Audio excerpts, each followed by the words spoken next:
बहुत पहले एक गांव में भोलाराम बोलकर एक गरीब किसान रहता था। वो बहुत बुद्धिमान था और चतुर भी था।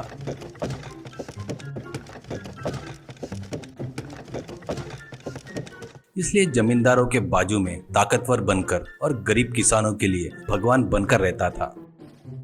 उसी गांव में जगन्नाथ करके एक जमींदार रहता था। उस गांव के किसान सभी उस जगन्नाथ को ही अपनी फसल बेचते थे। जगन्नाथ बहुत ही कंजूस और लालची था। किसानों को बराबर भाव नहीं देकर सताते रहता था। इससे वो लोग कभी भी गरीबी से कभी उबर नहीं पाए। एक बार भोलाराम जगन्नाथ को अपनी फसल नहीं बेचने का निर्णय लेता है और फसल हाथ में आते ही पड़ोस के शहर में जाकर अपना धान बेचकर आए हुए पैसों से तगड़े मुर्गे खरीदता है और एक शिकारी को पैसे देकर 2 लोमड़ियां भी हासिल कर लेता है। उन दोनों में से एक को रूम में बांधकर दूसरे को संकल से बांधकर अपने साथ घुमाता है। जगन्नाथ एक दिन अपने एरिया से जाते रहता है तो भोलाराम मिलता है। तब भोलाराम, बाबूजी, आपकी फसल तैयार है, आप जब बोलोगे तब आप ले जा सकते हो, ऐसे कहता है। तो जगन्नाथ, वो तो ठीक है रे, पर ऐसे लोमड़ी को पकड़कर क्यों घूम रहा है? वो भाग नहीं जाएगा क्या? भोलाराम, गया तो भी तुरंत वापिस घूम कर आएगा, ये मायावी लोमड़ी है, करके बताता है। और देखते क्या इसका जादू। कहते हुए भोलाराम उस लोमड़ी से कहता है, तू जाकर अच्छी मुर्गी लेकर आ, कहकर उसके गले की संकल खोलता है। संकल के खुलते ही वो बहुत तेजी से भागती है।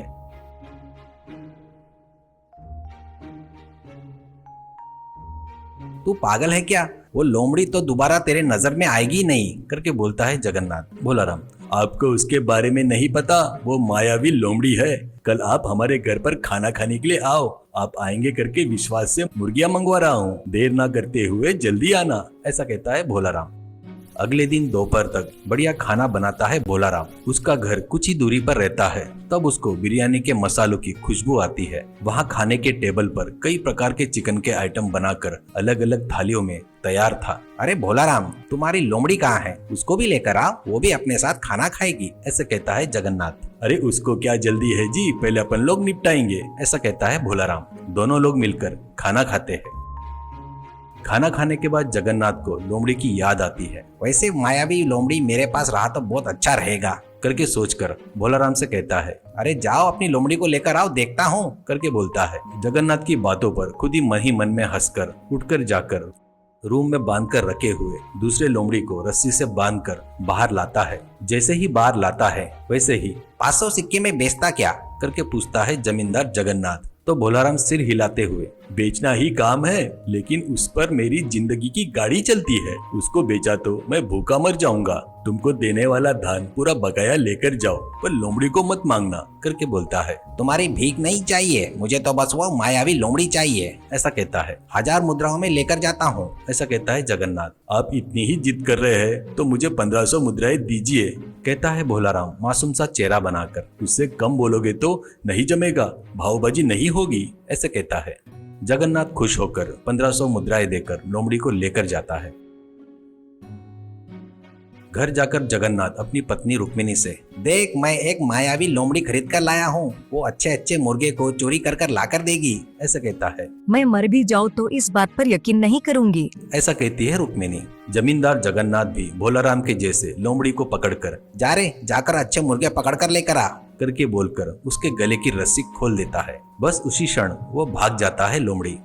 ऐसे बहुत दिन बीत जाते हैं पर लोमड़ी वापस नहीं आता। इससे जमींदार जगन्नाथ उसके साथ धोखा हुआ करके समझ में आ जाता है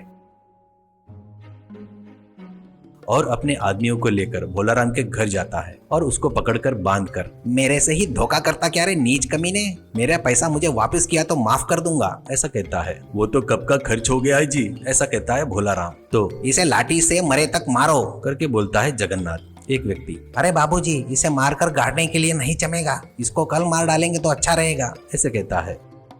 वैसे ही करेंगे, सुबह तक ठंड से मरने दो इसे, ये पहने हुए कपड़े ही रखकर इसे धानी से बांध दो, ऐसे कहता है जगन्नाथ। तो भोलाराम को वो लोग धानी से बांधकर चले जाते हैं। कुछ देर बाद ठंड पड़ने लगती है। ठंड में भोलाराम की हालत बहुत खराब हो जाती है। वो ठंड से बचने के लिए धानी को घुमाने लगता है। वैसे करने से उसका शरीर गर्म होकर पसीना भी निकलने लगता है। वो ठंड से अब तक मर गया होगा, जाकर देख कर आओ, ऐसा जगन्नाथ उसके आदमी को भेजता है। वो जाकर देखकर आकर मालिक वो ठंड से मरा नहीं और पूरा शरीर पसीने से भरा है और वो शरीर पर फूंक रहा है करके कहता है। इसमें कोई राज है सोचकर जमींदार उसके पास आकर अरे भोलाराम, इतना ठंड में तुझे इतना पसीना कैसे निकल रहा है? कहता है तो हंसते हुए, बगैर किसी कारण से किसी निरपराधी को सजा दिए तो क्या होगा बाबूजी, मैंने तुमको जो लोमड़ी दिया था